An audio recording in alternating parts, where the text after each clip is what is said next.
মাগুরায় যৌন নির্যাতনের শিকার ৮ বছর বয়সী শিশুটির খবর গণমাধ্যমে ছড়িয়ে পড়লে দেশ জুড়ে শুরু হয় ধর্ষণ বিরোধী আন্দোলন।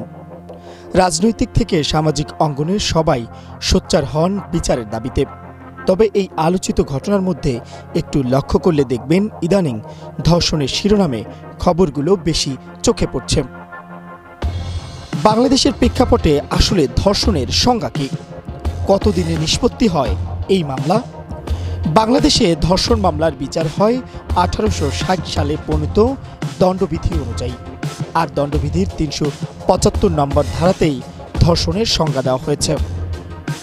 এতে বলা হয়েছে, একজন পুরুষ যদি আইনে বর্ণিত 5 অবস্থায় কোনো নারীর সঙ্গে শারীরিক সম্পর্ক স্থাপন করে তবে তা ধর্ষণ হিসেবে বিবেচিত হবে। এর মধ্যে প্রথমেই রয়েছে নারীর ইচ্ছার বিরুদ্ধে শারীরিক সম্পর্ক করা। এরপরই রয়েছে নারীর সম্মতির বিরুদ্ধে কিংবা মৃত্যু বা আঘাতের ভয় দেখিয়ে শারীরিক সম্পর্ক স্থাপনের সম্মতি আদায় করা। তবে কোনো নারীর বয়স যদি 16 বছরের নিচে হয় তবে তার সম্মতি নেওয়া হোক বা না নেওয়া হোক তা ধর্ষণ বলে গণ্য হবে। কোনো নারী যদি ভুল করে একজন পুরুষকে নিজের আইনসঙ্গত স্বামী ভেবে তার সঙ্গে শারীরিক সম্পর্কের সম্মতি দেন এবং পুরুষটি জানেন যে তিনি তার স্বামী নন, আইনের দৃষ্টিতে এমন শারীরিক সম্পর্ক ধর্ষণ হিসেবে পরিগণিত হবে। পরবর্তী সময়ে নারী ও শিশু নির্যাতন দমনের লক্ষ্যে নারী ও শিশু নির্যাতন দমন আইন 2000 বা 2000 সনের 8 নং আইন নামে নতুন একটি আইন প্রণয়ন করা হয়।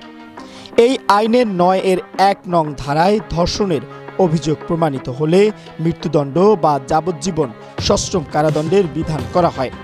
একই সঙ্গে এর ব্যাখ্যায় নতুন একটি শব্দ সংযোজন করা হয়, আর তা হল প্রতারণামূলকভাবে সম্মতি আদায়।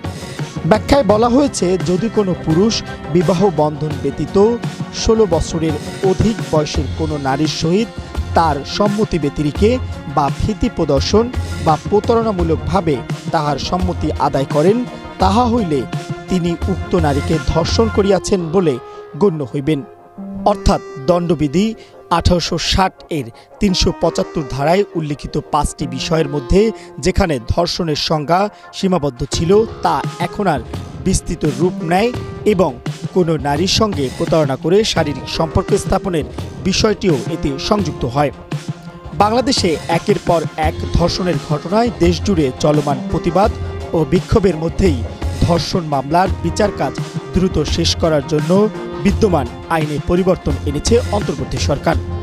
পূর্বের আইনে 180 দিনের মধ্যে ধর্ষণ মামলার বিচার কাজ শেষ করার বিধান থাকলেও সেটি কমিয়ে 90 দিন করা হয়েছে। Mohammad Shafiqul Islam, Asian television.